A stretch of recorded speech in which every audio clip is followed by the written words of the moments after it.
मैं सत्य पारीक। जैन जी आंदोलन ने अब सिर्फ सरकार की नींद ही नहीं उड़ाई, बल्कि पंचायत और निकाय चुनाव से पहले सत्तारूढ़ भाजपा के माथे पर चिंता की लकीरें भी खींचती है।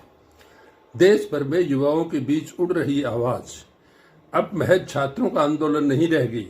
शिक्षा व्यवस्था में सुधार, रोजगार और अपने भविष्य को लेकर युवाओं में जो असंतोष पैदा हुआ है, उसने सरकार के खिलाफ एक राजनीतिक माहौल बनाना शुरू कर दिया है।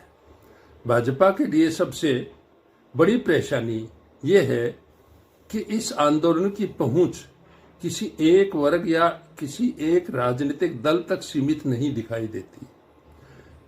युवा अगर चुनाव में अपने गुस्से को वोट में बदलने का फैसला करते हैं, तो इसका सीधा असर सत्तारूढ़ दल पर पड़ सकता है।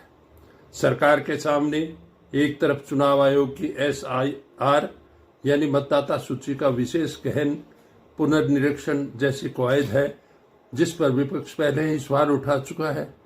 लेकिन भाजपा के सामने असली चुनौती शायद मतदाता सूची नहीं, बल्कि मतदाता की बदलती मानसिकता है।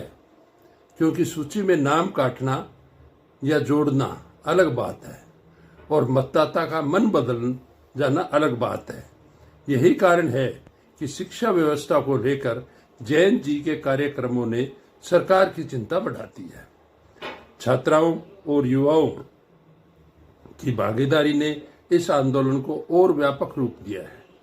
सोशल मीडिया के दौर में सरकार के खिलाफ उठी आवाज अब किसी एक शहर या प्रदेश की सीमा में कैद नहीं रहती और अब राजस्थान सहित कई राज्यों में पंचायत और निकाय चुनाव होने हैं।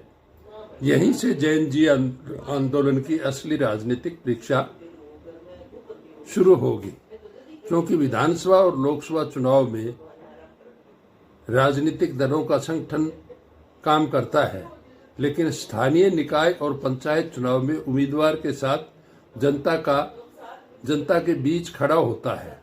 यहाँ स्थानीय नाराजगी, बेरोजगारी, शिक्षा, महंगाई और सरकार के प्रति युवाओं का गुस्सा निर्णायक भूमिका निभा सकता है।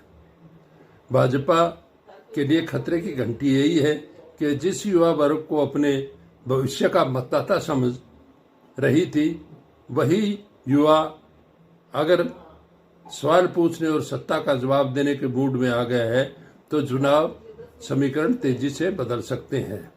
सरकार मतदाता सूची की गिनती कर सकती है, लेकिन मतदाता के मन में गिनती नहीं कर सकती। आप मेरे वीडियो को लाइक व सब्सक्राइब